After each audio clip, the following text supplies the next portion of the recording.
국내에서 가장 오래된 영화상이죠. 대종상 영화제가 여러 풍파를 이겨내고 오늘 새로운 시작점에 섰습니다. 지금 세종대학교 컨벤션센터에서 레드카펫 행사가 시작이 되면서 그 열기가 대단하다고 하는데요. 대종상 영화제 레드카펫 현장과 올해 수상 후보자까지 스튜디오에 나와 있는 안지성 기자와 함께 자세한 이야기 나누겠습니다. 어서 오세요. 안녕하세요. 예, 조금 전 5시부터 이제 영화제에서 빼놓을 수 없는 관전 포인트 레드카펫 퍼레이드가 시작이 되고 있죠. 스타들이 속속 도착을 한 것 같은데요. 네, 이 5시부터 레드카펫 행사가 시작이 됐는데요. MC로 나선 이 금원우 씨가 굉장히 위트 있는 대담으로 이 스타들의 말을 꺼내내면서 즐겁게 지금 행사를 진행을 하고 있습니다. 네. 네, 이 김원우 씨의 특유 있는 위트 있는 진행으로 축제 분위기를 한껏 달구고 있고요. 맹취도 무색해하는 여배우들의 이 아름다운 드레스 향연 또한 관전 포인트인데요. 본식 사회를 맡은 김명찬 아나운서와 공소영 아나운서, 배우 이태임 씨가 일찌감치 레드카펫을 밟았습니다. 지금 이제 아역 배우들이 들어오고 있는데요. 또 이태임 씨는 배우들 가운데서도 가장 이 아름다운 드레스 자태를 좀 자랑한 스타 중에 한 명인데 오늘 역시 감출 수 없는 볼륨감과 자체 발광 미모로 시선을 사로잡았습니다. 네. 한 마리의 백조를 보는 것 같았다 이렇게 이야기를 하고 있고요. 공서영 씨도 시스루 드레스로 시선을 압도했습니다. 이 밖에 김열 씨죠. 올해 이현재 씨와 결혼 소식을 전한 김열 씨의 모습도 볼 수 있었고요. 그리고 이 공서영 씨 외에 예부자들로 여우주연상의 후보로 오른 이혜 씨의 모습도 조만간 볼 수 있을 것으로 기대되고 있습니다. 특히나 이 팔등신에 빛나는 아름다운 몸매를 드러내며 공미를 발산하지 않을까 좀 예상을 좀 해볼 수 있을 것 같고요. 네. 또 영화 곡성으로 신인 여배우 후보에 오른 김한희 양도 레드카펫을 방금 전에 밟았습니다. 영화에서 워낙에 소름 끼칠 정도로 폭발적인 연기를 선보였던 김한희 양은 영화 촬영이 끝난 뒤에 18cm나 키가 컸다고 하는데 정말 놀라운 성장 속도로 시선을 한 몸에 받았습니다. 영화 이 귀향에서 위안부 소녀의 아픔을 위로하는 무녀로 출연했던 체리 씨도 신인 여배우 후보에 이름을 올리면서 레드카펫을 밟을 예정이고요. 참석자 대다수가 시출되는 대종상의 영예를 더 이상 그냥 두고 볼 수는 없다라는 심정으로 참석한 것으로 전해지고 있는데 그 마음이 대종상의 부활을 알리는 신호탄이 됐으면 하는 바람입니다. 예, 나무주연상 후보에 오른 이병헌 씨 참석이 예고가 됐는데요. 레드카펫 현장을 찾았는지 궁금해집니다. 어떻게 소식이 좀 전해지고 있습니까? 네, 지금 영화 내부자들로 나무주연상 후보에 오른 이병헌 씨가 이제 일단 참석 여부는 밝힌 상태인데 아직까지는 레드카펫을 밟진 않은 것으로 전해지고 있고요. 네. 내부자들로 오라는 이병헌 씨가 부일영화상, 영평상, 청룡영화상 등 내로라 하는 영화 시상식에서 수상 소식을 좀 전해왔었죠. 그렇기 때문에 대종상, 나무주연상까지 수상할지 관심이 쏠리고 있습니다.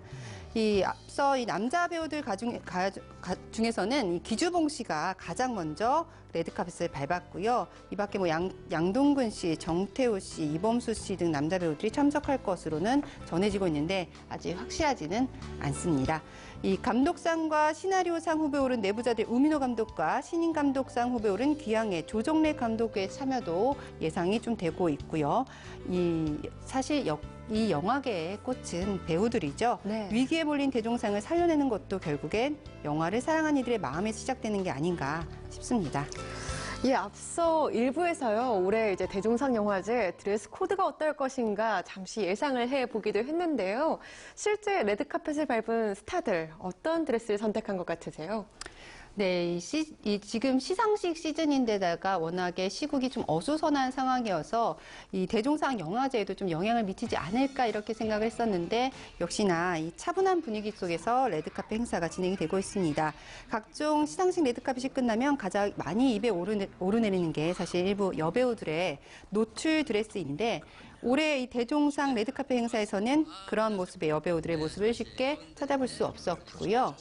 또 시상식 시즌 가운데 대종상이 개최되면서 올해는 그 어느 때보다 여배우들의 드레스 쟁탈전이 살벌하게 전개됐다는 후문인데요. 여배우들의 좀 영화제 당일까지 이 드레스가 서로 겹치지 않게끔 드레스 공수에 나선 것으로 전해졌습니다.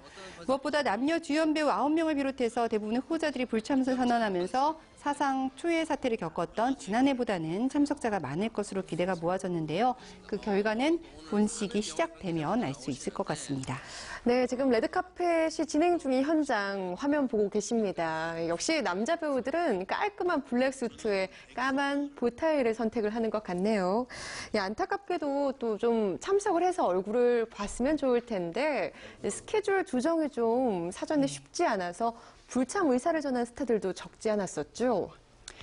네, 최대한 많은 영화인들의 참석을 독려하겠다라고 주최 측이 밝혔습니다만 이 부득이하게 불참 의견을 밝힌 스타들도 꽤 됩니다. 대리상이 조금 기대가 되고 있는데요. 네. 지난해 남녀주연상 수상자로 올해 자동 대종상 영화 홍보대사가 된 황정민 씨와 전지현 씨는 영화 드라마 촬영을 스케줄 이유로 일찌감치 불참 의사를 밝혔고요. 여기에 남우주연상 후보 송강호, 최민식, 곽도원과 여우주연상 후보 배두나, 심은경, 손예진, 남우주연상 후보 이경영, 윤재문, 여우주연상 후보 라미란 씨, 그리고 한지민 씨도 개인적인 스케줄과 작품 활동으로 부득이하게 참석하지 못했습니다. 다만 올해 대종상이 공정성을 좀 최우선 과제로 손꼽은 만큼 참석한 배우에게 상을 주는 일은 없을 텐데요. 때문에 그 결과는 시상식이 끝날 때까지 애정어린 시각으로 좀 지켜볼 필요가 있겠습니다.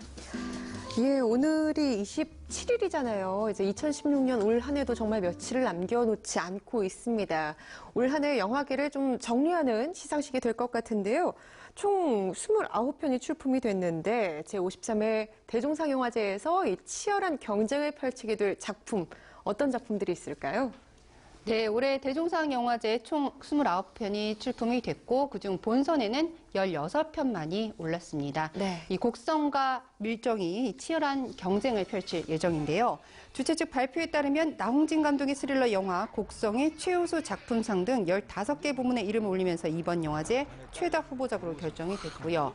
일제 강점기를 배경으로 한 김지훈 감독의 영화이자 송강호, 공유 씨가 주로 나선 밀정이 작품상 등 13개 부문에 이름을 올렸습니다. 이 밖에 최우수 작품상 후보에는 이 내부자들과 대호, 덕혜옹주 등이 올라서 총 5편이 경쟁을 펼치게 됐습니다. 다만 올해 최고 흥행장인 연상호 감독의 부산행을 비롯해서 국내 영화제를 휩쓴 박찬욱 감독의 아가씨, 그리고 이준익 감독의 동주 등이 출품 자체를 하지 않아서 후보에는 포함되지 않았는데요. 좀 아쉬움이 남는 대목입니다.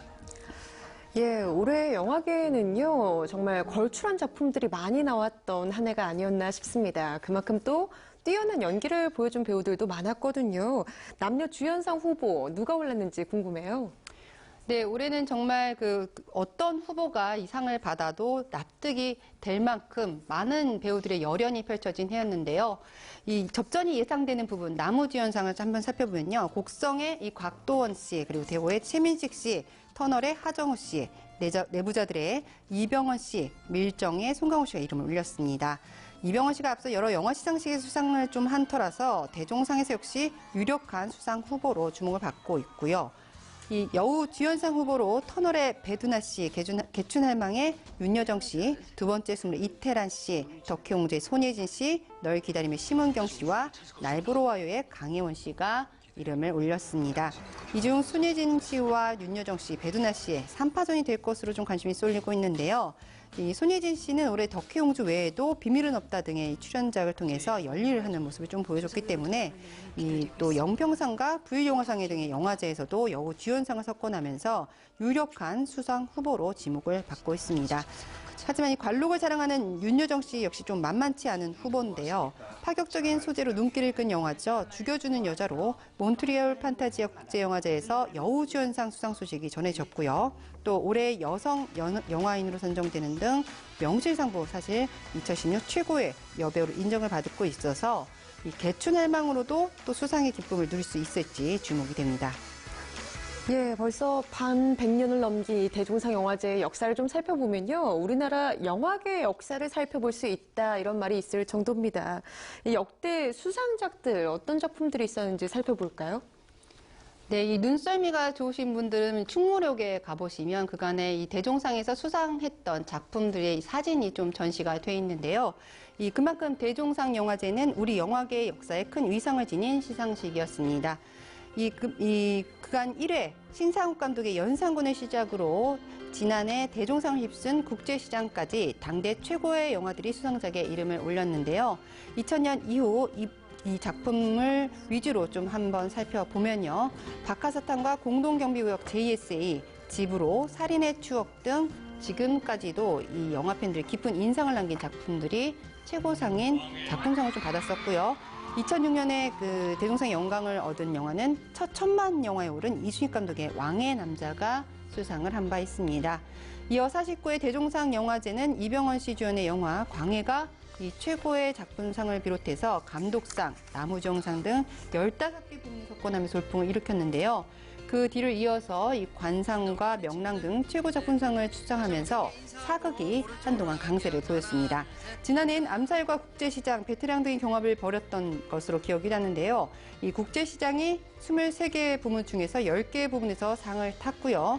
최우수 작품상이나 감독상, 나무주연상 모두 국제시장이 차지한 가운데 여우주연상만 유일하게 암살의 전지현 씨가 수상을 한 바 있습니다. 예, 사실은 대종상 영화제가 여러 풍파 끝에 이렇게 개최가 되게 됐습니다. 그동안 영화제가 지나온 역사도 함께 정리를 해주시죠. 네, 올해로 53회를 맞이한 대종상 영화제 이 반백년 넘게 이어져 오고 있는데요. 이 최근 몇 년간 파행을 빚으면서 이 53년을 이어온 시상식 권위에 큰 상처를 입힌 것만은 분명합니다만 그럼에도 불구하고 대종상은 영화인들이 가장 큰 사랑을 받았던 권위를 인정받던 영화제는 사실에는 변함이 없습니다. 대종상은 1958년 문교부 주도로 국산 영화상이 제정되면서 시작이 됐고요. 이후 대종상으로 영화제 이름이 변경되면서 1962년 제1회 대종상 영화제가 개최됐습니다. 한때 대한민국 이 문화예술상으로 이름이 변경됐다가 대종상의 전통을 살려서 지난 71년에 지금의 이름을 되찾게 됐고요. 하지만 1980년대 이후 수상작과 수상자들을 둘러싸고 공정성 논란이 지금까지도 좀 끊이지 않았던 것도 사실입니다. 심지어 개봉도 하지 않은 영화에 작품상을 주면서 큰 논란을 빚은 적도 있는데요. 이 아예 개최를 하지 못하던 해도 있었습니다만 국내 최고 영화제라는 타이틀을 되찾기 위한 노력을 지금부터 다시 하고 있습니다. 예, 올해 대종상 영화제 여러 의미에서 매우 중요한 시기에 직면해 있는데요. 영화인들이 중심이 되는 그리고 공정성을 담보로 한 영화제로 다시 우뚝 설 수 있는 기회의 시기이기도 합니다.